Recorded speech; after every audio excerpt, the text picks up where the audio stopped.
know my name. Diamonds in my teeth, I got a lot of shine. Running up the number, that's a lot of crime. Try to take it from me, must be out your mind. Big time, lot of slime. Smoky in the air, that's a lot of prime. Pockets running over with the dollar sign. Try to take it from me, yeah. Big time, big time, big time. Welcome to episode 197 of Fourth and Jawn. I am Gail Saunders here with Evan Hollywood Ahern, Chris Malley, Jimmy Smith, and Mr. Prime in the building. I'm going to start off with a little quote. We're talking day 3 of the NFL draft, maybe potential targets out there. But they said Rome wasn't built in a day. It was built on day 3. In rounds 4, 5, 6, 7. That's where you get the gems, the diamonds in the rough. Those are the guys who are the back end of the roster, but always the closest to our heart. Because those are your guys that you're trying to fill in and trying to find those gems. What we're going to do tonight, obviously, with the help of the people in the chat, we're going to be throwing out our favorite guys on day 3. Some guys that we've been looking at. It's basically just talking over some of the players we kind of like, and hopefully they might fit on our roster. Some of the guys have been part of our Talk the Prospect. I've seen a couple of these guys' favorites already, but some of the guys have been on the Talk the Prospect. But overall, how you guys doing today? Doing well, man. Doing well. Is that quote? Is that John 3:16? Is that where you got that from? It's a Gail Saunders quote. That's a Gail Saunders original. Yeah. Dude. I'm excited to talk the draft. You're absolutely right in the fact that getting this team turned around, filling all these holes on the roster, it's not just done in days 1 and 2. Like, we have a lot of work to do, and you can really find some golden nuggets that are hidden in the back end of the draft, and hopefully we're going to touch on some of them tonight. Yeah, absolutely. I mean, it's almost draft time, boys. We're about 2 weeks out, and there's a lot of talk. Everyone was talking about 6 for a while, then we're talking about 12 for a while, but we have 11 draft picks in this draft class, and we really need to get some really talented and cost-effective guys. So this is going to be a huge draft class, and we're talking about day 3 picks because not only have day 3 pick guys helped our team personally, but in general, just with the NFL, like we're talking about Cam Chancellor, Richard Sherman, Antonio Brown, Emmanuel Sanders, David Bakhtiari, Dak Prescott, Chris Harris, and our own Jason Kelsey was a day 3 pick. Like, this is what we're looking for, and there's a ton of talent that's going to drop into day 3 this year, so we got to hit on a lot of them. Yeah, I agree. I mean, to the 11 days away from draft, I mean, it's getting more and more exciting. But, definitely piggybacking off of what Chris just mentioned, day 3 picks are pretty much like golden. Those are the type of guys that, I feel like in the past few years have been like the pretty much key factors coming into the NFL. So, I'm definitely looking forward to seeing what decisions the Eagles decide to go ahead and make when it comes to day 3, and hopefully it pays off. Yeah. Well, what have we been talking about the last couple of weeks? Every time I try to get excited, it's the fact that we're getting closer to the draft and the fact that we have so many draft picks. Well, 11 days, 11 picks. Let's go, baby. We talk about the fact that, we traded back. Everybody's a little upset, but hey, we got more draft capital. We got that 4th round pick that we talked about not having. So we have a pick in every round now, multiple picks in the 3rd. You got multiple picks in the 6th, 7th. Getting very excited, ladies and gentlemen. And the back end is full of talent. We talked about that. So today, that's what we're going to get into. So I'm really excited. And thank you, everyone, for tuning in. Let's get into it, baby. Yeah, just looking at previous drafts, right? We'll start from last year's. Guys that, on day 3 who actually got on the field and played some. Jack Driscoll, Kayvon Wallace, John Hightower, Sean Bradley, Quez Watkins, Prince Tega Wanahogi is gone. Casey Toohill also gone. The following year, 2019, we had Sharif Miller, Clayton Thorson, both out of here. 2018, we had Devontae Maddox, Josh Sweat, Matt Pryor, Jordan Mailata. Talking about guys who have made sense and been here and contributed that 2018 draft. 2017, Mac Hollins, Donald Pumphrey, Shelton Gibson, Nathan Gary, Elijah Qualls. 2016, we have Wendell Smallwood. He was the Old Navy, but he was very consistent. Big V, 5th round. Blake Countess, Jalen Mills in the 7th round. Alex McAllister, Joe Walker. And then we're going to go one more. 2015, Brian Mihalik, Randall Evans, Ja'Cory Shepard. So, like, thinking about all those picks on day 3, there haven't been a ton. I mean, there have been a couple guys that have been, real solid role players. You say Big V, Wendell Smallwood, Jalen Mills. I mean, if you go back further, Jason Kelsey, he was a guy that was drafted on day 3. But overall, I mean, what do you think about some of those guys that we drafted on day 3? To me, it's like all the people that you just listed off there. There was a lot more misses than there were hits. But like generally speaking, on day 3, I feel like that's ultimately what you're going to get. I'm not saying that that's an excuse for Howie Roseman, because you obviously need to do better than what he's done. But ultimately, it's all about this day 3. Day 3 is all about finding diamonds in the rough to me, and especially as you hit the 6th and 7th round, that's really where you're kind of more or less taking a gamble on a guy like a Jordan Mailata that ended up working out. So, yeah, one of the major issues is that, it's hard as you go deeper into the draft, the percentage to hit on these guys goes down, because obviously these are not the top tier talent guys, or there's a reason why they got knocked down to the 4th, 5th, and 6th round. The issue is that we've also missed on the rounds 1 through 3 guys. I mean, if you look at the minefield that is left over of players from the last 5-6 draft class, it's pretty slim pickings. I mean, Nate Gary was one of like the only last guys from his draft class, and he's gone now. And it just shows you why we're at where we're at. We don't have a lot of young, cost-effective talent here right now, and that's why we're literally at ground zero right now, and we're building up. The cap situation doesn't help either, but next year it's going to be a huge help. I think there's a lot to be optimistic about with the team, with the new offense and scheme coming in. The big thing is that I think that the coaching staff is going to be better developers of players, but overall, it just shows that we really haven't been able to develop these guys. And the main issue is the guys before the day 3 picks haven't hit as well, and that's a huge issue. Yeah, I think it just speaks to, why everyone's so pissed off at Howie when you look back and, you just rattled off all those names, and it's like, oh my God, you just go ahead and kill my excitement, Gail. I try to get pumped up with his later rounds, and got to keep it real over here. Crinkle McDinkleberry is going to be the guy we pick, and it's like, so I'm just trying to stay positive. And, I like what Chris said about, the coaches. I think that, a lot of times it's not necessarily that the pick was bad. I think the coaching wasn't able to develop the player. So I really like what he said there. I think Nick Sirianni, he's going to play to people's strengths. So I agree with that sentiment. And I think it's going to bode well for some of these players. But you see some of these guys leave this team and they go excel elsewhere. And you see it year in and year out. And it's ridiculous. So I think, that speaks to the drafting and the coaching. So we made a little change there. But obviously, we've been hearing all kinds of rumblings of, it's all analytics. They're not listening to scouts. That's scary. Need to listen to the scouts, need to listen to the new coaches, and hopefully we head in a different direction. Best player available. Yeah, I mean, it's just definitely all about roster depth. I mean, let's just see what they decide to go ahead and do, how well they go ahead and, fit these guys into the system. And then, pretty much just go from there. I mean, it's a hit or miss. I mean, I know I mentioned earlier, like, we've got some good talent, but I mean, I should have been more specific. Yes, we haven't really actually gotten that talent since Jalen Mills, Jason Kelsey. So, it's just something that, you got to be patient and, see what happens. Well, hopefully they listen to us, and this way they won't miss.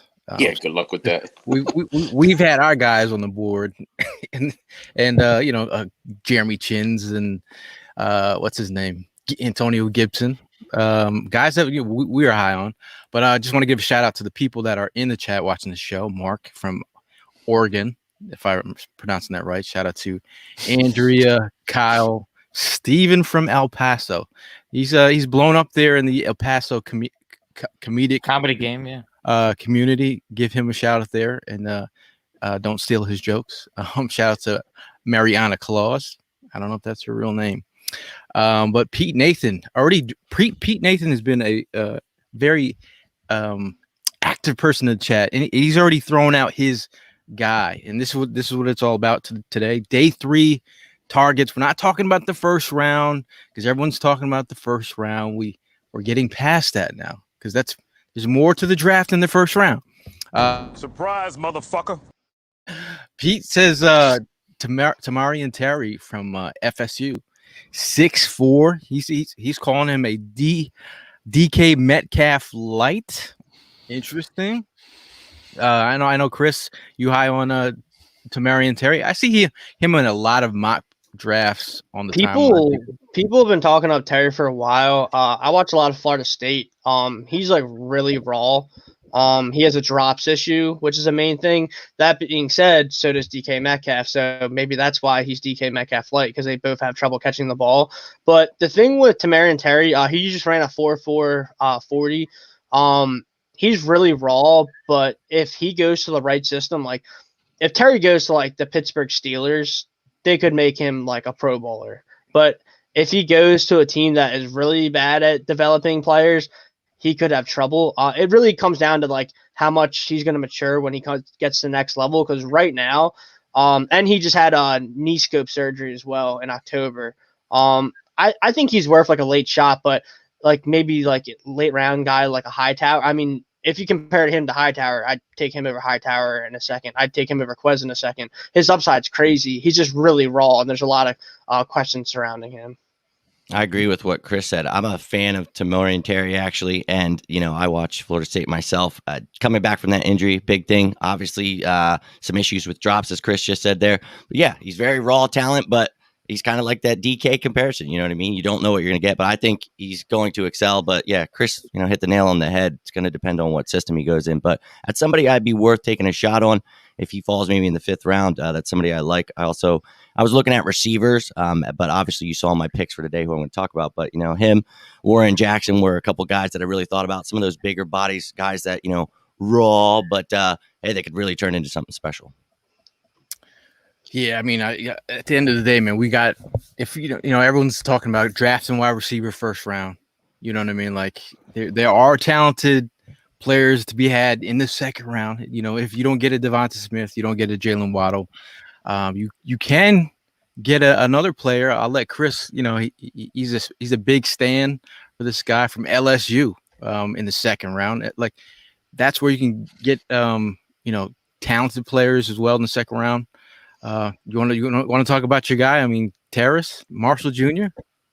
Terrace Marshall might not even make it to the 2nd round, but I mean, if he does, if Terrace Marshall is there at 37, brainer take it. I would imagine that the Eagles have a plan that they are hoping that they can get J.C. Horn or possibly Surtain at 12, and then the dream is that a guy like Marshall or Bateman starts sliding even close to 37.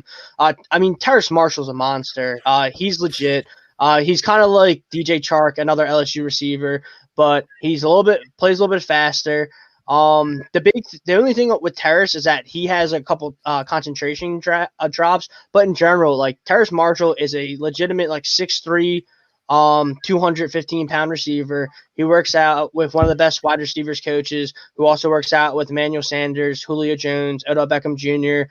He's working with the right people.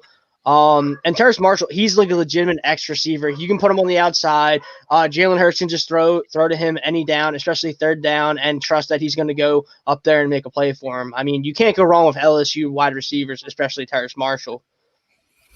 I just wanted to give Chris an opportunity to speak and stand for his guy. But it is about the day 3, and I feel like if you don't go wide receiver early, there's Amari Rodgers in maybe the 3rd round out of Clemson, a guy who can work from the slot.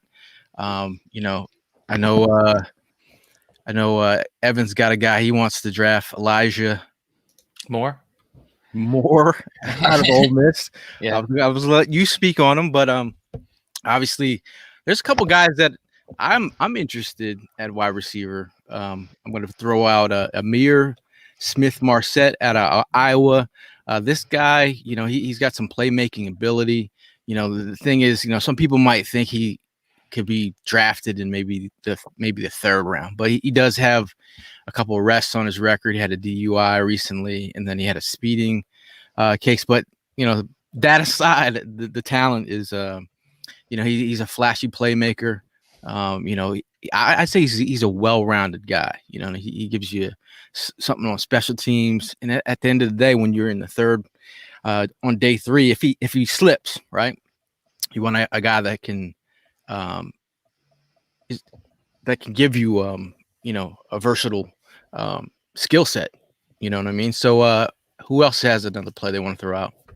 Well, if we're talking about I was just going to say Warren Jackson. I kind of like mentioned him for a brief second, but if we're talking about receivers on day 3, that's a guy 6'6", out of Colorado State. He doesn't have drop issues. He goes up and gets it. I like how he gets off the press from the line. That's a guy that something we've been missing at X receiver. So that'd be somebody I'd take a chance on. Some of his knocks are, his explosiveness and things like that, but more of a red zone threat. I think more of what we were looking for in JJ Arcega-Whiteside. So if that's somebody who falls, that would be a receiver I would definitely be interested in on day 3. Rashad Bateman, I don't think he's going to be close to being there on day 3. Devon Curry. Sorry, go Gil. No, I said Devon Curry from Facebook says day 3, I'd focus on trying to beef up that line. Injuries have killed us there the last couple of seasons. Chris, what you were saying? Yeah, I just want to make sure that I hit Mark's question. So he said any day 30 tight ends. Trey McKitty from Georgia, absolutely going to be a steal there. People have talked about him being like a second-round talent, but I think he's going to go a little bit later. He was matched up with Jabril Cox at the Senior Bowl, and they were battling the whole time. And Jabril Cox was the highest-rated coverage linebacker in college football last year, and he's more like a safety. And McKitty was getting open against him a lot, so that's a guy that I would love to add behind Goddard. Interesting. I was talking about McKitty earlier, about a couple months ago, but I was thinking he would be a potential guy that we could look at. Obviously it's going to be the Dallas Goddard show, but we still need cheap talent on the end. I thought I saw someone also bring up Brevin Jordan. What's your guys' thoughts on him? And like, he'll be a high pick, day 2 2 pick. Yeah, he's a very good player. Yeah, very good player. From the U. Yeah, he's good. Gail, I had somebody out there, a tight end for day 3 that I would definitely be intrigued to add. 6'3", 230-pound Tommy Tremble out of Notre Dame. I mean, I don't know how much more perfect it could get if he falls. If you get this kid in the 4th round, he pretty much played tight end 2 for most of his career at Notre Dame. So he would fit perfectly right behind Dallas Goddard. He comes in more of that blocking. He loves to just get contact, man. The dude, and he's not necessarily, I'm not just saying he's only a blocking tight end. The dude can actually catch the ball. Not the greatest route runner. He's not, somebody fantastic, but he is a perfect tight end 2 behind Goddard, and I think he'd be a steal. He's just a playmaker, and I think Nick Sirianni would be able to use him in multiple situations, maybe even like a fullback type role, just certain ways to get this kid out there and hitting people, and then you, every once in a blue moon, slip him the ball. So I really like the kid's grit, and I think he would fit in perfectly in Philadelphia. There's a good chance he might go earlier than for sure expected, but Prime, who did you have? I actually had Kenny Yeboah. He started off as a Temple tight end in 2019. Probably had one of his best years in his career at Temple, but then ended up getting transferred over to Ole Miss. So I've seen some information on him that he would be a good person to go ahead and line up with Dallas Goddard. Blocking wise, the agility this guy has. He makes plays. He's a key contributor to that offense. And then on top of that, it's just like his attitude. Like they're saying he's like one of the first guys that's in the building, one of the last guys in the building. Again, that's just the type of attitude that we want to go ahead and rebuild, get into this team once again, because I just feel like we lost that. But the fact that he's got a good career in college, we could go ahead and definitely use that because we don't know what's going to happen with Ertz. So if they go ahead and move on for Ertz, eventually we're going to have to find another tight end to line up on the other side. I mean, at the end of the day, you need a tight end on the back end that can block. So if he has that, he's got the athleticism. I think, you know, you might look at his production, and that's why he's going to go where he's going to go on day 3. But overall, talking about those day 3 tight ends, man, you know, everyone keeps on talking about Ertz in the building. Is he going to be here in the building? Is he going to be here in the building? It's still hard to I still hard to call, man. I mean, you hear so many things. You hear players that want to go ahead and keep him because, you know, you can't take nothing away from him. He's a good teammate. Didn't really see that much last year. You know, saw his attitude pretty much get diminished, you know, with everything that was going on. But hey, you know, Ertz is still that guy. If he stays, hey, I'm going to ride with him. But, you know, if he goes as part of the business, I understand. We you know, we got to move on and, you know, definitely pick a tight end to go ahead and cover that position. Interesting. Let me throw out another. Chris, do you have a guy you want to throw out? For tight ends? No, just overall. Oh, absolutely. We're on. I want to throw up 2 wide receivers. I mean, Jalen Darden. This is a guy that I know Gail is super high on, and Jamar Chase, the number 1 wide receiver in the draft, is super high on. They're working out with each other out in Exos, and when Jamar Chase was asked who's the best player at Exos other than him, he said Jalen Darden 100%. 132.2 yards per game this season. 26 touchdowns from the slot since 2019. That's 8 more than the next closest. I mean, Jalen Darden, like, listen, we like Greg Ward. We get attached to these players, but if you can upgrade the position, you do that. And Jalen Darden's a guy that you could have on day 3, and he could be one of the best stat receivers that we've had in years. I mean, he is a technician in the slot, and he'd be a huge addition. I mean, there's probably like 12 slot receivers I'd love to take in this draft, and all of them would immediately surpass Greg Ward. Last receiver I just want to hit on real quick because I'm a huge fan of him. We had him on for Talk to Prospect. Sammy Watkins' cousin, Austin Watkins from UAB. He's a 6'2", 210 wide receiver, runs in the high 4.4s, like right at 4.5 range, but he's a pure X receiver, and he moves like crazy on his routes for someone his size. I think that if we decide to go for like a Devonta Smith at 12, or like Jalen Waddle, and like we don't get the X guy early, he's absolutely the guy that you look to add in the mid rounds, because Austin Watkins is a pure X receiver. Like there's guys like Nico Collins, but that is probably going day 2 type of guy. But there's just a lot of wide receivers, and I'm really interested to see what Coach Sirianni can do these guys. Like, there's like 25 wide receivers in this draft that would instantly start on our team, and like not a knock on our guys, but like it's a really talented deep group. Yeah, and you said good. No, I was just gonna say, Jalen Darden. I saw the graphic, so I wasn't gonna.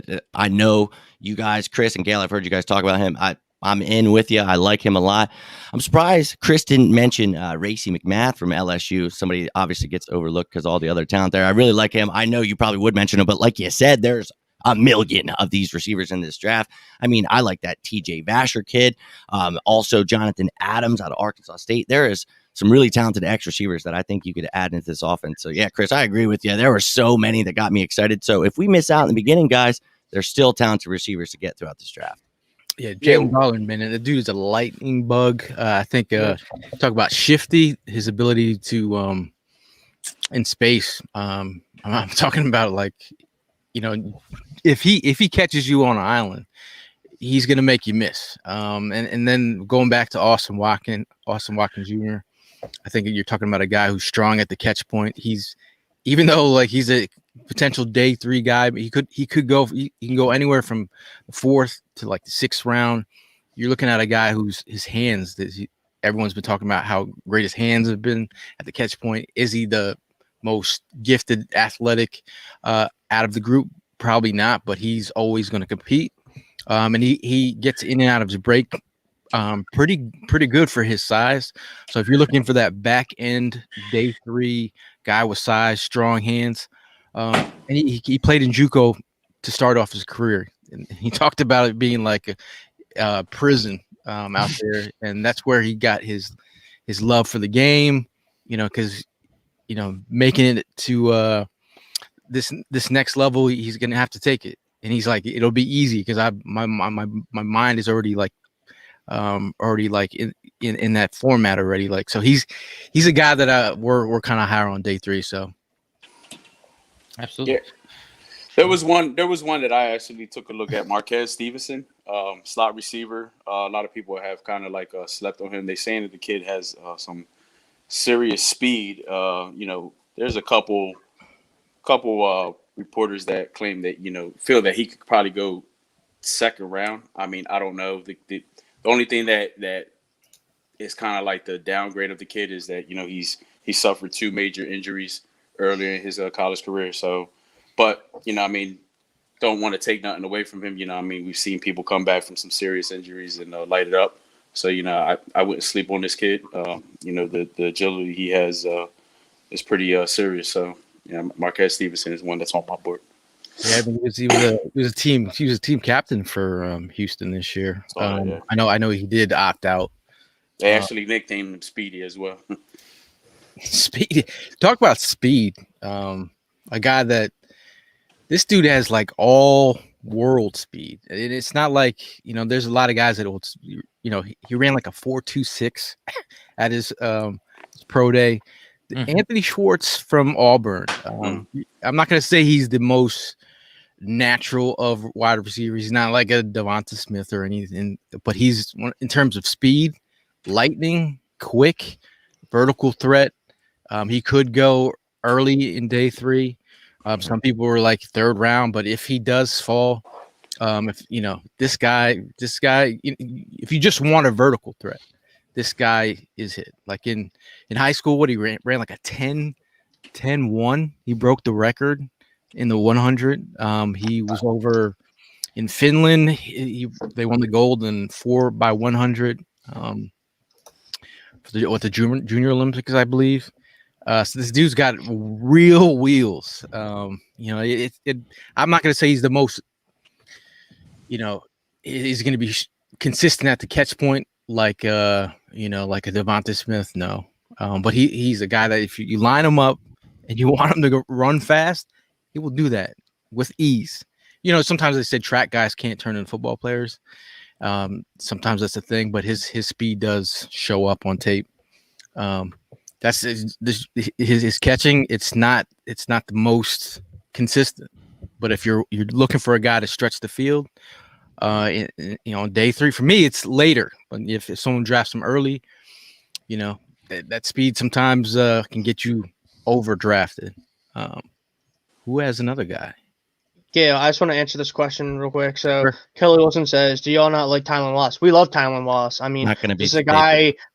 Yeah, that's why. Like, we're mostly focusing on day 3 guys. I mean, could the injuries concern drop him down there? I mean, Tylan Wallace was a guy that people wanted in like the top 25 before the injury. I mean, if you look at Tylan Wallace's resume, for eligible guys, 20-plus yard receptions, he has 40. The next closest is Devontae Smith at 32, and then right behind him is Jamar Chase at 28. Jamar would have a lot more if he didn't opt out, but, 40 for Tylan Wallace, it's amazing. I think the reason, like, I don't hate to bring up this name again, but J. Arcega-Whiteside, the reason why that pick and that prospect of him is so mind-blowing is because all these guys that we're talking about are going to go like 3-4 rounds after we took J-Jaw, and obviously different draft classes, but they're wildly more talented than him. Tylan Wallace could be like a 3rd, 4th round pick this draft. He runs circles around him.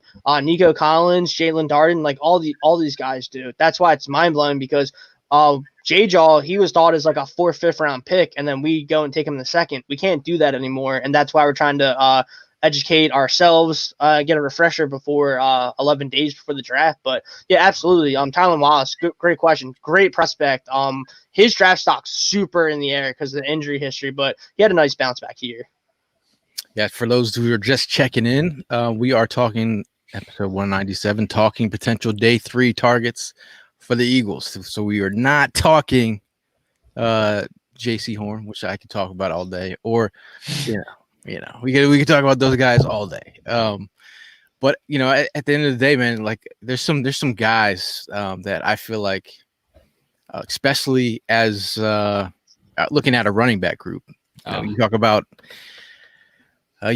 Miles Sanders. You talk about Jordan Howard coming back. You talk about Boston Scott.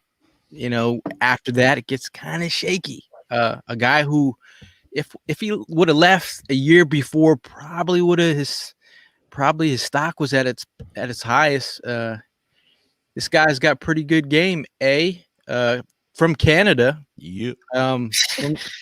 Playing at Oklahoma State University. These guys had a phenomenal couple of years. Last year wasn't as good as the previous year, but overall, we're talking about a guy who, is he going to be a tough mutter? No, but he's a guy with he's got some jets, man. He's got a lot of breaks off a lot of runs. We talk about a guy that can catch screens. I think he can be effective out of the backfield, but a guy who with a nice first step makes some guys miss. He's not. I'm not gonna say super twitched up, but I'm like he can, put his foot in the ground and get upfield and break off yards. But and he also was involved in the situation with his head coach who had the QAnon shirt, and he stood up to that. Like some people might. I feel like that's what a leader looks like. Someone who steps up to their coach, said that, hey, the team has problems with this. You wearing this shirt, and they were gonna pretty much boycott the whole thing. And that was interesting. Some NFL teams might look at it like, well, this guy might be so this is where a guy can either go, one way or the other, for sure, down on the charts. But for me, that I move him up for those kind of things. But overall, he's got, if you look through some of it, through his tape, he's got a lot of nice runs. And he flashes, dude. Yeah. So we know that this is a whole depth roster day. Like we're trying to fill in the depth. Is it safe to agree that with the decisions that we're going to probably go ahead and make on day 3, are these like going to be upgrades? Are we going to get away from the Byron Scott? Are we going to get away from the Greg Ward? Because I just feel like we put enough time in these guys and haven't really gotten anywhere with them. Is it time to pretty much look as replacements for those guys? Yeah, I mean, this is where the hope is. Yeah, I mean, this is where you look at the back end of the roster, and you'll see, some commonly look at Deshae. He says fumble though, but like when you're on day 3, you're looking at strengths. So where we're drafting some of these players, we're drafting them for their strengths, their traits. And that's why some might go on day 3. And that's why some of these guys will slide. You take a shot on them. We're not taking a shot on Donald Pumphrey. He's taking a shot on Trey Sermon. That's who I was just going to bring up, Trey Sermon. I know, man. I was watching Trey Sermon the other night, and I was like, man, this guy, he doesn't stop. Like, I was looking at him. I was like, he's going to hurt himself. Yeah. He said ligaments are, and he does. He's got injury history. So that's why, like Gail just said, though, this is why you're going to see these guys fall. It's either injury history, they've got some things, but sometimes you can find these guys, maybe they stay healthy, or maybe you find a good coach that can coach them up. And that's why we talk about certain players going to certain systems, and that's where, it'll benefit them. So, yeah, if Chuba Hubbard goes to the right place, I think he's going to definitely excel. I think Trey Sermon, if he stays healthy, he could excel. There's definitely, I saw somebody else was going to talk about one, but there's definitely some running backs I like out there. Yeah. You talking to Prime's, there you go. comment, just saying that like the way that, some of these guys will be only looked at as a third down running back. This guy right here, Amandre Stevenson, this is another guy that I was looking at. We're talking about muscle.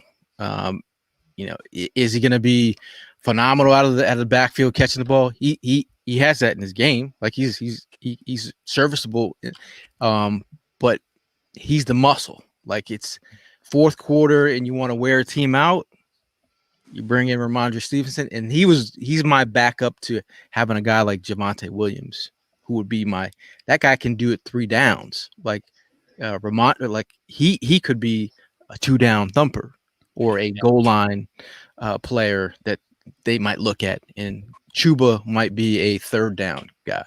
So like when you have Javonte That's three. That's a guy that's on the field 3 downs. Is Miles Sanders a thumper? I don't know. Ramondre Stevenson, he's really one of those guys I really have liked as well. I mean, you just look at his frame, 6 foot, like between 230, 240 pounds. This dude is an absolute animal. He runs people the hell over. And I mean, if you just look at his career stats, dude's sitting there, he's never averaged in a season less than 6 yards a carry. So the dude can pound the rock. I think he would absolutely be an upgrade over Jordan Howard. I think he could replace him easily and just kind of relegate Jordan Howard to more of a depth guy in case any injuries were to happen in the running back room. But this is definitely a guy I would love to steal on day 3. Yeah, I mean, he definitely looks like a Derrick Henry to me. I mean, that's the type of running back we need, you know. I mean, to back up Miles Sanders. So not as athletic as as athletic, but No. I'm just saying though, he's got that build. You know, I mean, we need that big guy, like you guys mentioned. We need something big. I mean, Byron Scott, you know, is not going to do it for us. Jordan Howard, you know, I'm afraid maybe after 3 plays, the guy's going to end up getting hurt, and then, you know, I mean, that he's on the sideline. I'm tired of putting a lot of effort into these guys that we've already tried with, and it's not getting anywhere. So again, that's why I mentioned, is this, you know, definitely the time to go ahead and start bringing people in so we can go ahead and find replacements for things that just haven't worked for us. Yeah, this was the actual running back that I was referring to. I'm glad Prime brought him up. Ramondre Stevenson, a monster. And, you know, last week we talked about this. Boston Scott and Jordan Howard are your 3 and 4. That's why I talked about Javonte Williams. Gail, I know all of us love Javonte Williams. The dude, he would be a 3-down back as your RB2. That's a guy that could be an RB1. And a lot of teams run that way now, so it's not a problem. But if you miss out on him, yes, a guy like Ramondre Stevenson, he can still be your RB2. You mentioned Jordan Howard's injury history. Boston Scott's not your RB2. Let's be real here. So, yeah, I'd be all for adding someone like Ramondre Stevenson. I love that you brought him up. But yeah, that hole at RB2, I will not stop clamoring for the Eagles to get a running back. We talked about this last year, so that's what pisses me off that we're still here talking about it. Mm-hmm.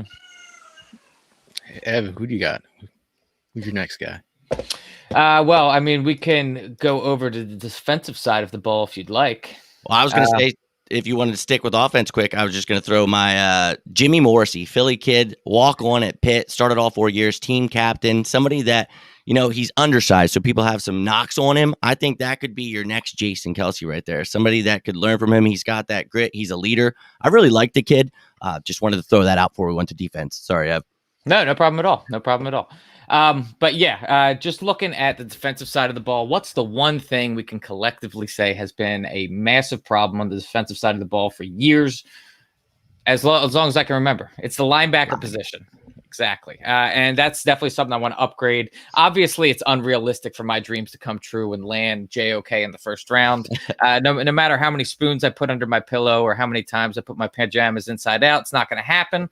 So a guy that I'm looking for on like day 3, there's a guy that really stood out to me is Chaz Surratt. Mm-hmm. He's a linebacker out of UNC.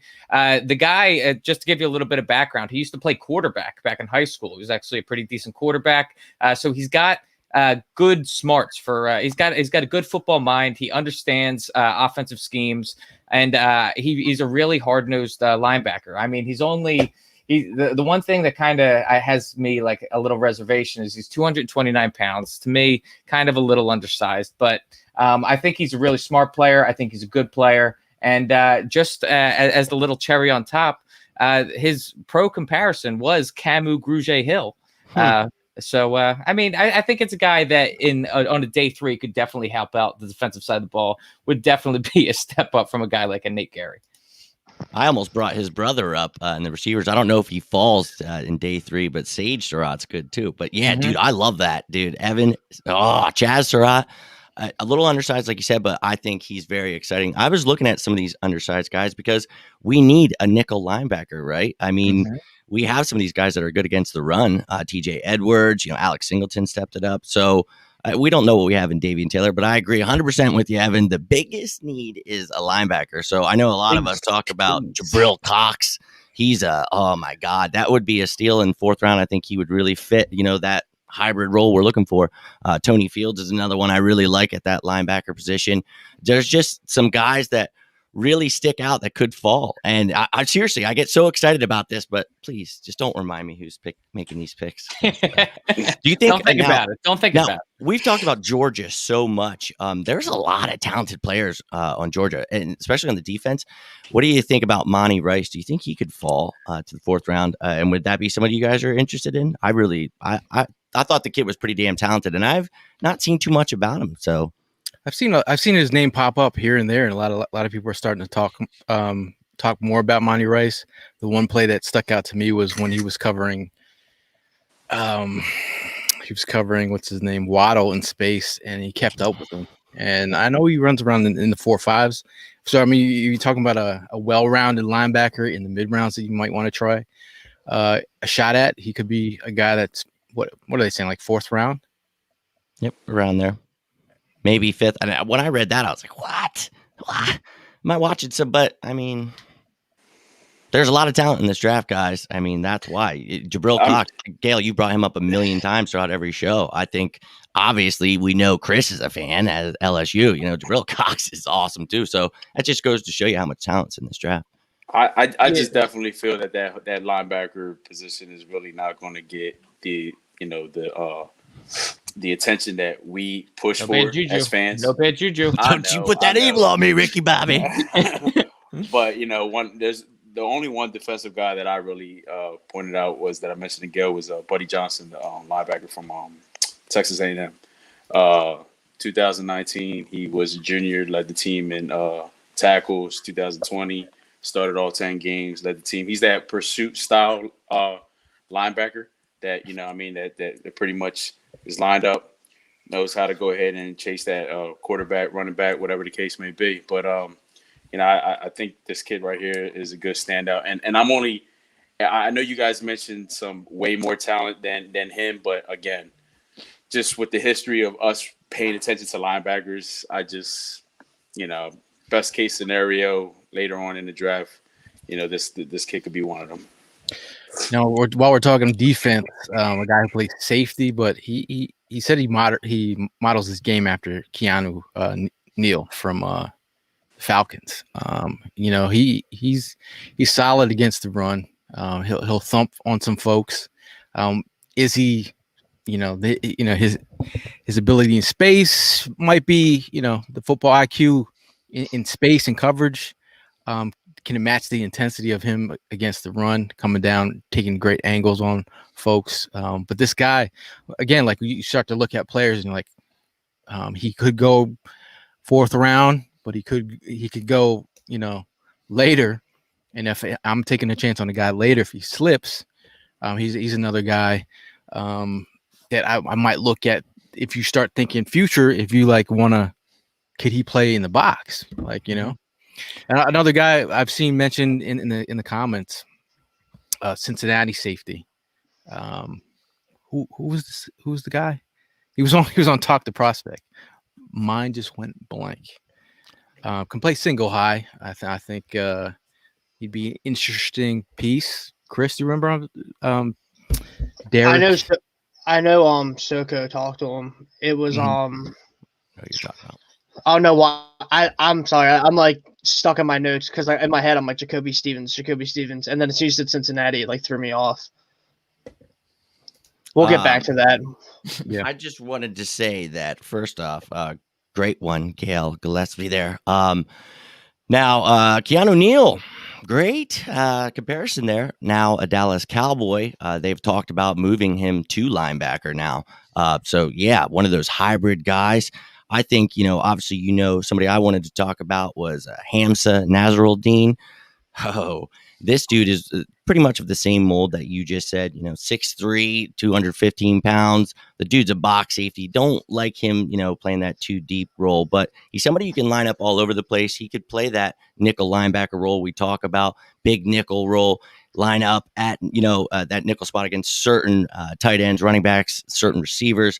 I think this dude, he's got the upside. He's coming back from an injury, some question marks there. But I think that's why we've talked about all these guys. They have certain knocks like that, but he's somebody that could grow into a stud. And I think he would be perfect for someone like Jonathan Gannon to get his hands on and mold. I I would love to get him in maybe like the 5th round. I'd be excited.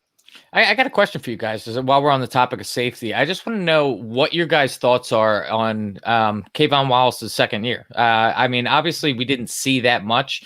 Do you think that? What is your hope for him? Like, what do you think are realistic expectations for Kayvon Wallace this coming year? I think he's going to try and come in here and compete. You're going to want to see what he has and brings to the table. I think if they feel like, for me, I'm bringing another player to compete. Like I didn't see put him on the field. I haven't seen enough of him to be like, he's the guy yet. But I feel like, in theory, he could be one of those players. By the way, I want to talk about that guy, Derek Forrest. From Cincinnati that was on one of the talk to prospects, but he's starting to get a lot of love. But ideally, you want to bring in an extra guy to come in. I think when you look at that group, is it Anthony Harris brings you? He's only in here for 1 year. Mm-hmm. Cloud coming back off a torn ACL. I mean, the group needs. For sure. It needs to be infused with some talent. In I could say third round, like Morig falls second. Like there's so many. Javon Holland. Yeah, there are so many guys in that second round that could easily come in like Richie Grant. Oh, there's a nice one. That's a second, third rounder, right? I would love Richie Grant. Damn, man. I'm just saying there's a lot of talent in that second to third round. And it's going to be interesting to see which way we go in the second, because we're going to be sitting there like everyone's mind has been cornerback, wide receiver, cornerback. I agree with Paul, man. I mean, can we all agree this time last year when we were talking draft, Kayvon Wallace was, one that we were real big on, wanted to see a lot of game time from him, but we didn't get that opportunity. At the end of the day, us fans, we don't make the decisions. We don't put the players in. We were calling for his name. We wanted to see it. I feel like, I would like to definitely see what this kid's all about. I think he could, have the potential to, be that guy that we had, hoped for him to be. With McLeod being out, I could see that happen in the very beginning of the season. And then who knows, if the kids shine. There's a possibility they move from McLeod, and keep him in there. We'll see. But it's just give us the opportunity to actually see it. That's all I'm asking. I mean, look at the group. I mean, yeah.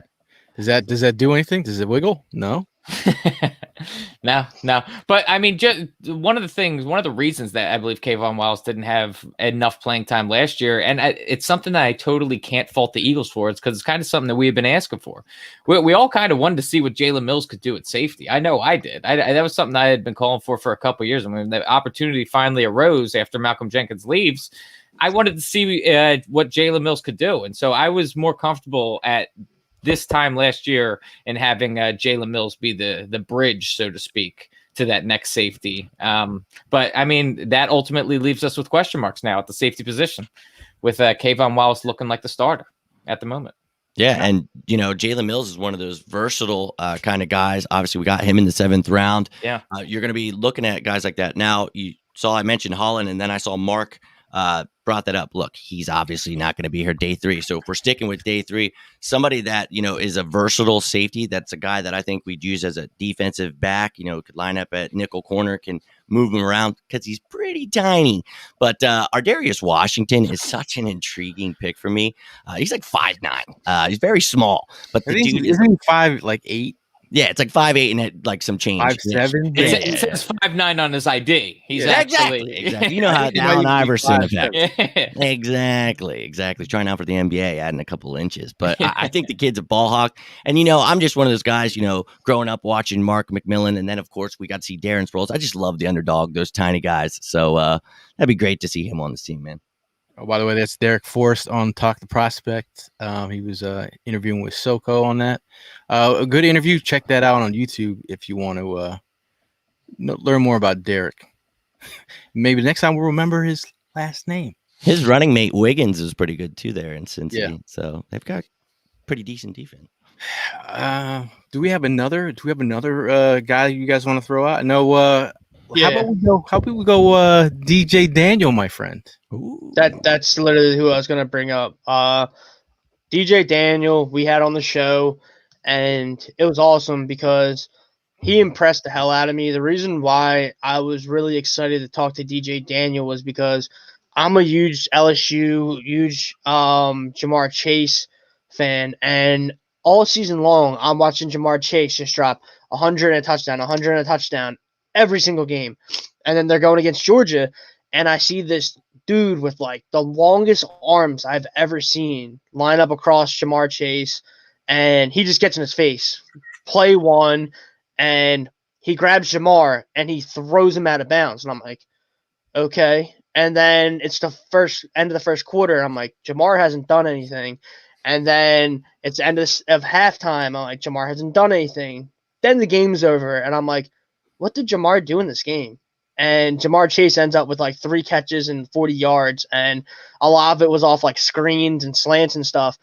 DJ Daniel locked Jamar up, and he locked up Terrace Marshall, and those are going to be 2 of the top wide receivers taken this year. And I was talking to DJ, and he was at community college, humble beginnings, and then he goes to Georgia, and some injuries have this kid who was in a military school start against SEC competition. I haven't seen anyone manhandle Jamar Chase other than DJ Daniel. And then he goes to the Senior Bowl a week after we talked to him, and he dominates. Kadarius Toney, one of the best route runners in the draft, he got stuck by him. Austin Watkins got stuck by him. Amari Rodgers got stuck by him. And I talked to a bunch of the athletes, and they're saying DJ Daniel was like a pain because he has like this long, like freak of nature arm wingspan. It's like 81 inches. And this is what I'll say. He's kind of like Richard Sherman, where like he doesn't have that game-breaking speed. He's kind of like lanky and awkward looking, but his technique is so much better than like everyone talks about Eric Stokes and everyone talks about Tyson Campbell, 2 highly regarded SEC cornerbacks that were his teammates. Their techniques are nowhere near that. Like you never see DJ like flailing around like Tyson or Stokes are, and he's like half as fast as them, but he's such a great technician that he's always in position. And that's why DJ Daniel is an absolute steal. I mean, before he got injured this year, Matt Miller was actually talking about him as a 2nd-round pick. So I think DJ is going to be like a 4th, 5th, maybe even 6th-round pick, and he's going to be a steal if he gets his opportunity in the league. Yeah, I'm hoping like 5th, 6th round. If we could bring him in, that would be nice. But sometimes players might go higher than you expected. You talk about that wingspan. His wingspan was 80 and a half. And his arms were 33 and 3/8. It's like 90 percentile amongst the group. He's got crazy measurables. I mean, he's holding up like elite wide receivers out there. And then what really made me just go in awe about this kid is when you actually had that interview with him, Chris. I highly recommend everybody go and watch that interview we did with DJ Daniel, because like the things that DJ Daniel was saying was making the hair stand up on my arms, man. He really just he is so laser focused, and he just knows exactly what he has to do in order to make it at the next level. He already has his mind made up that he is going to be a great NFL player, and I really think that his mindset is going to carry him in the weight room, carry him on whatever team he ends up. I think he'll be a really good player. Yeah, the other guy other than DJ that's being slept on, a guy who had a great 2019 season and then a down 2020 season, it's Tate Gowan from UCF. I mean, every single player we've talked to has talked about the UCF defensive backfield. I mean, everyone's saying like Aaron Robinson, like that dude's really quiet, like very unassuming, but he's amazing. Richie Grant, amazing. And then Tate Gowan, everyone's talking super high of him right now, and he had the stats to back it up in 2019. So that him and DJ, like those are 2 guys that you could get in day 3, and they could both be like 10-year starters for your team. So 2 guys that I'm really interested in later in the draft. Yeah, Tate Gowan, man, his story is incredible. He was like homeless. He just had a rough upbringing. The fact that he is right in path to the NFL draft. He opted out but I think his daughter had some complications, health complications. So during this whole COVID situation, he had to be there for his daughter, and now he's ready to go to the NFL draft. Could he be a day 3 target? So some people saying that could he not get drafted? But the thing is, if you're gonna get a cornerback with size, and he definitely can play man. He doesn't really have a lot of tape on him playing in zone, but he mentioned that he's like, hey man, I there's not a lot of tape out there, but I can play zone. But again, I think this draft this year is the year of the big corners, man. There's a lot of big corners. Is he?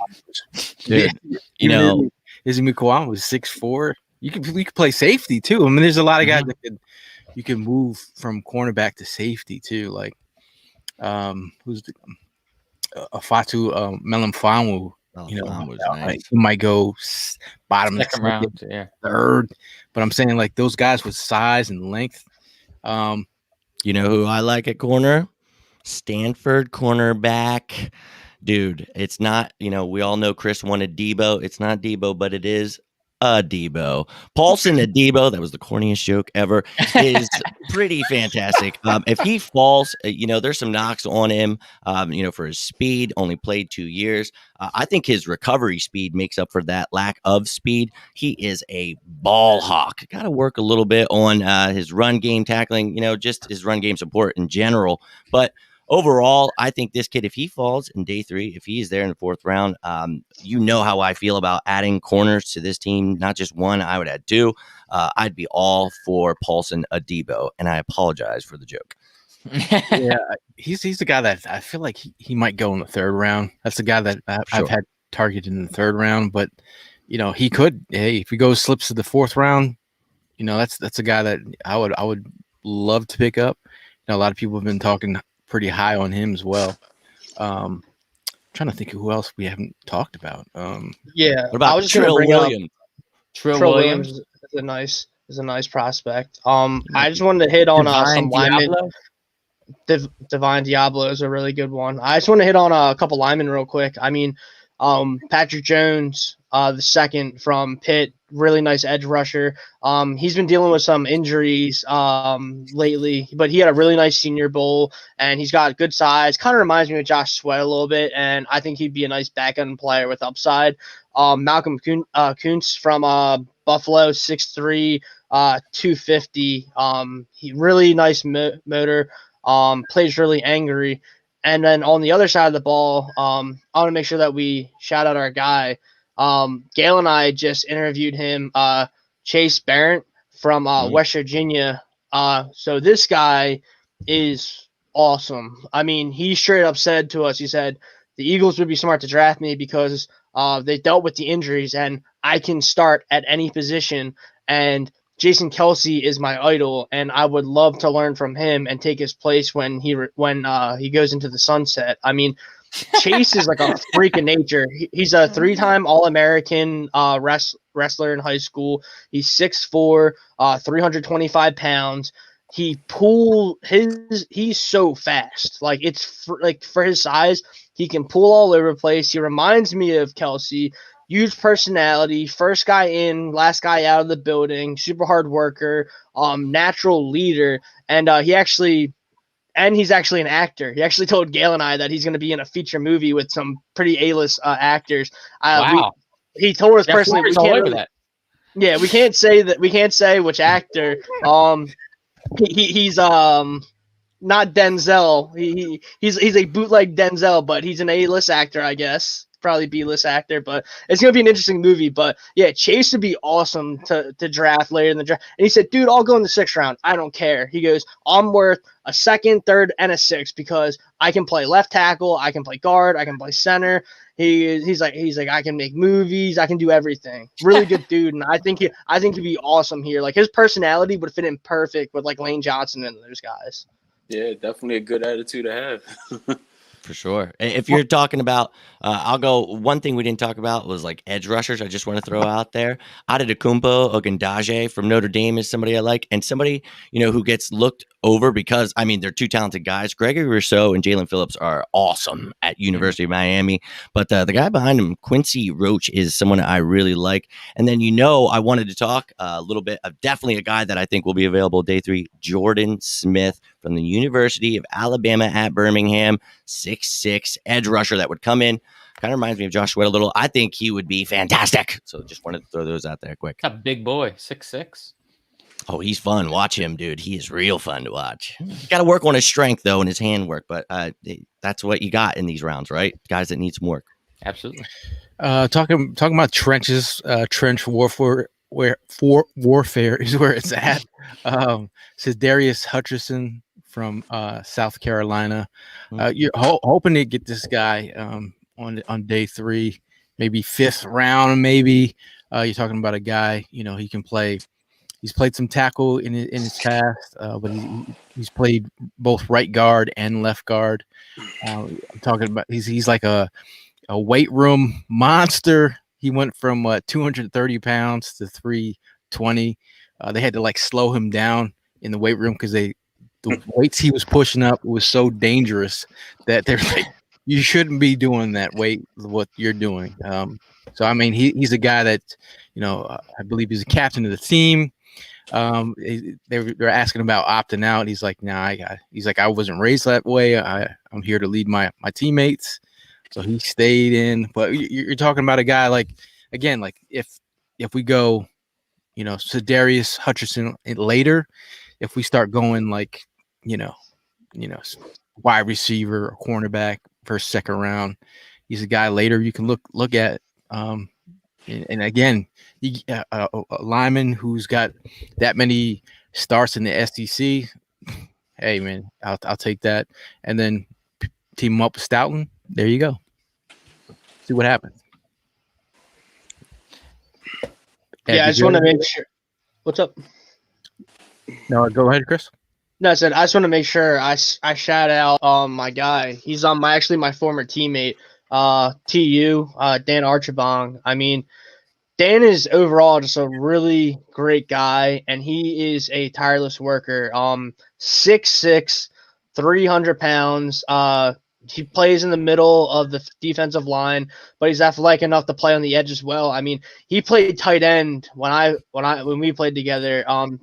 I'm really rooting for the kid. I mean, not just because I grew up with him and he was my teammate, but it would be really interesting if the Eagles took a shot at him later in the draft with one of the 11 picks.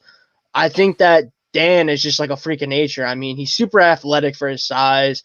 I remember growing up when it was almost awkward because like he was so big and he didn't fully understand how to use like his power and his size to his advantage. And I remember after I graduated, I went back and I saw him play, and he was just dominant. I mean, he was like NFL size in high school. So I'm really excited to see where he goes. And he was a single digit wear at Temple. So you knew he was one of those guys that like who earned it. I'm really excited to see where he goes, and best of luck, man. Hey, Evan. There was one more guy I wanted to touch on. More of a project type guy, I would say, later on day 3, but a real big body in Adrian Ailey. He's a tackle out of Oklahoma. Another 6'6" guy, 321. He's huge body, very strong player. But like I said, he has a few things that he needs to work on and polish before he would make it as a starter in the NFL. But I think he's got the right measurables. I think he could potentially be moved inside and just provide some more depth on the offensive line. Hey, and he already blocked for Jalen Hurts. Correct. No. I mean, he's got 10 starts at right tackle. Mm-hmm. And he's only got 2 starts at left tackle. No, actually 1 start at left tackle. But hey, man, overall, I mean, you just love getting these linemen with versatility. In the one guy that's not being talked about enough, Rashawn Slater. Imagine if we get Rashawn, everyone's going to be. We've been talking about corners. We've been talking about Devonta Smith, Watt, and we end up with the Rashawn Slater again. But if you have linemen that have that versatility, again, we're talking day 3. I know. Pays dividends. Pays dividends. No. Gail, I said about that a couple weeks when we made the trade for 12. I said, what if we take an offensive lineman, Rayshon Slater? Oh my God, people were ready. Don't you dare! I was like, I didn't say I would take an offensive lineman. Jesus. Quiddy, the whole Quiddy Quiddy pay. pay, yeah. Now everyone's talking about Barrymore from Alabama. Like every week, there's They're a new catching up. player that Yeah. they want to talk about to throw up there. Just keep it on. The whole idea of getting a Devonta Smith or a JC Home for me, because I feel like Surtain probably go first, maybe. But again, Probably. we are talking day 3.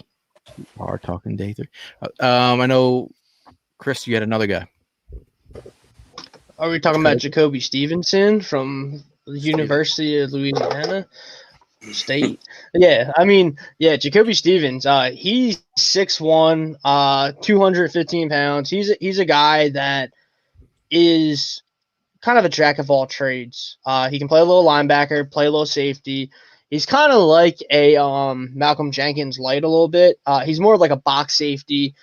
And he had a really nice pro day, and that helped the stock a lot. But that being said, I still think he's going to be like a 5th-round pick kind of guy. Maybe sneaks into the 4th, but this is the thing. I really like Kayvon, and I want to see what the kid's got, but you can't not draft some of these guys in positions just because maybe you spent draft capital the year before or just because you personally like the guy. I mean, I like Greg Ward. I like all these other guys, but listen, we have 11 draft picks, and we just had a 4-win season, so no one's job is safe. I don't want to avoid a position just because we might like a guy. Like, if Jacoby Stevens comes in and he earns the job over Kayvon Wallace, let's say he earns it over Will Harris. I don't care how much money he's making. The dude should start. That goes with any prospect. Let's say DJ Daniel comes in and he outplays like a 2nd-round corner that we get. He should start because the fans, like it. We're Eagles fans. We're educated. If we can clearly see that one guy is better than the other at a position, that guy deserves to play. That's why everyone like crazy when Fulgham got benched for Alshon, and it was all money related, had nothing to do with production, and we're sick of seeing that. So Jacoby Stevens would be a really solid guy. I mean, it's LSDBU. If you get a guy from LSU in the defensive backfield, you're probably getting a pretty good player. Yeah, I mean, he's definitely a thumper. I mean, for a safety, he plays like a linebacker. Like, is he solid in space? But again, you're talking about a guy on day 3 who could be definitely a special teamer. And then again, man, like I'm always about finding guys in the back on day 3 that can either be like if you can play a couple positions, that'd be nice. If they turn him into a linebacker, at the end of the day, man, we just need some players in here. Evan, did you have one more guy? No, I went through all my guys. Yeah, man. I mean, we're closing on an hour. I know the people listening in. Hopefully, you got some gems out there. And hopefully, if you have any gems that you want to talk about, hit us in the DMs. We'd love to talk more about them. Overall, it's not the sexiest day out of the draft. Like the first day of the draft is like the most exciting thing. I mean, to me, the back end, like every single day, like for me, I'm telling you, I take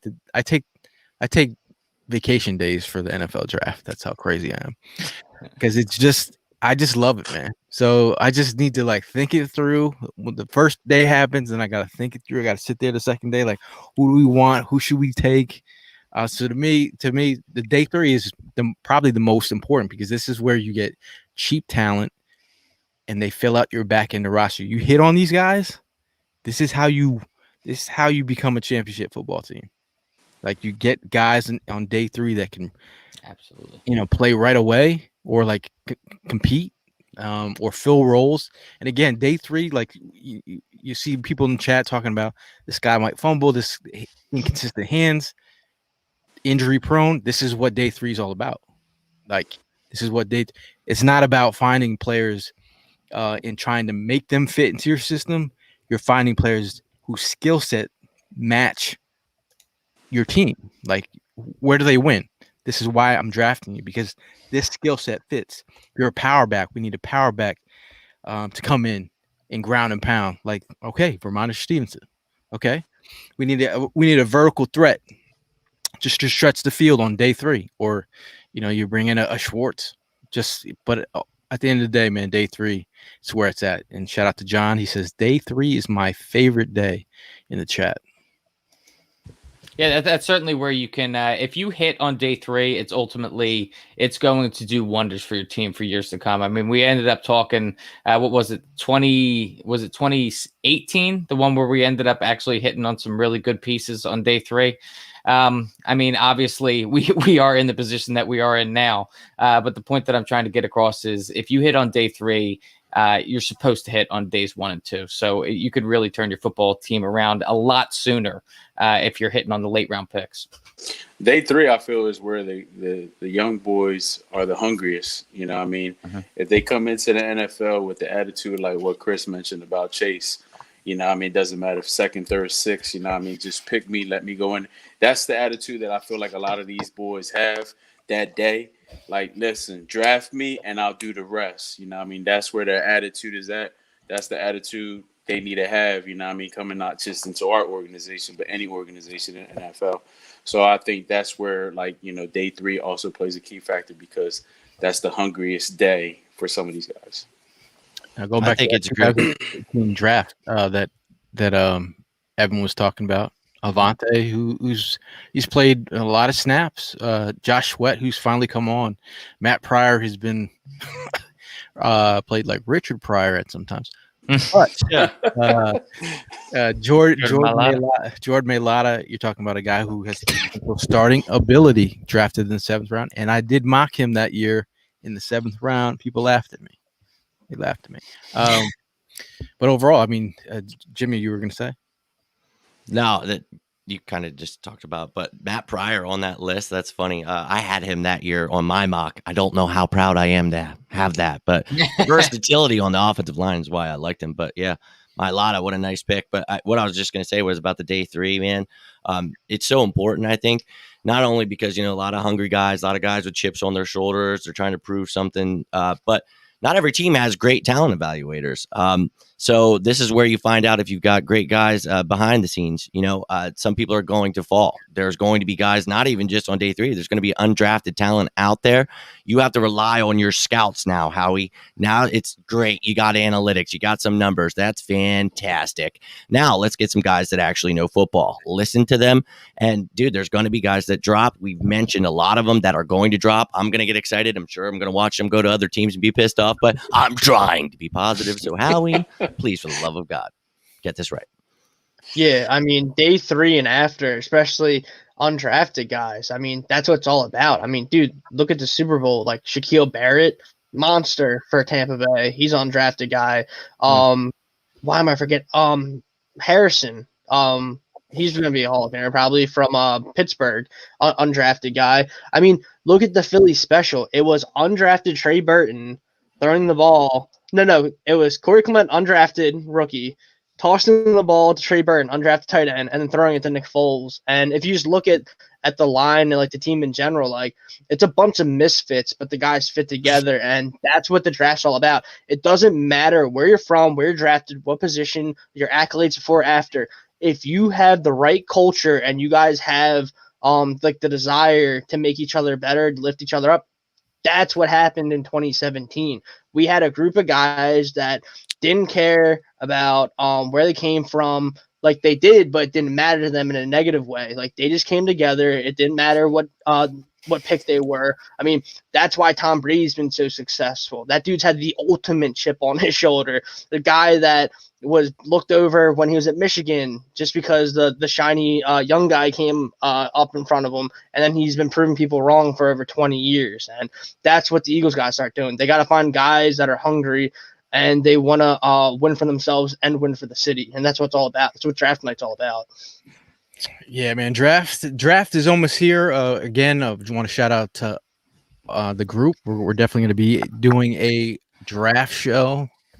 It's going to be Thursday, Friday, Saturday.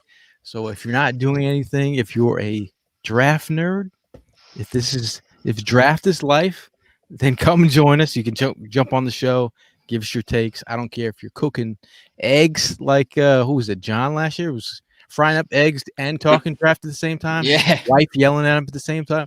We had people from London, all over the world in here, all draft heads watching the draft. Only problem was, some people's internet is faster than the others. Some people get the high speed cable. Some people were getting draft picks before, and I was like, "Yo, the draft pick comes in. Make sure you don't give it away with your face." But when Jalen Hurts was drafted, Yeah, we were all floored. that was everyone, right all hell broke loose. But well, we all brushed it off when they. they told us beforehand. We're like, yeah, right. Yeah, right. That's what made it worse. Yeah, so everyone keep your composure. We're definitely gonna have a fun time. But again, if you want to be a part of the show, you want to come on the show, just give us a shout, shoot us in the DMs, say I want to be part of the show. There's gonna be about 24 hours of live content to come join, come talk draft, and figure out. Just so y'all know, he's being serious too when he says 24 hours. Oh, seriously, we'll be up till 5 a.m. talking. Yeah, 24 we should hours. just stay live, Gail. We shouldn't even just talk amongst ourselves. Let's just stay live. People will come on and talk. Prop the Get camera up bedside. Unshowered. Get a case of Red Bull ready. 24 hours. No showers. Not even brushing the teeth. All draft dirty talk. bum. That's great. But for me and the guys, we'll see you guys soon. And as always, it's Fly Eagles Fly.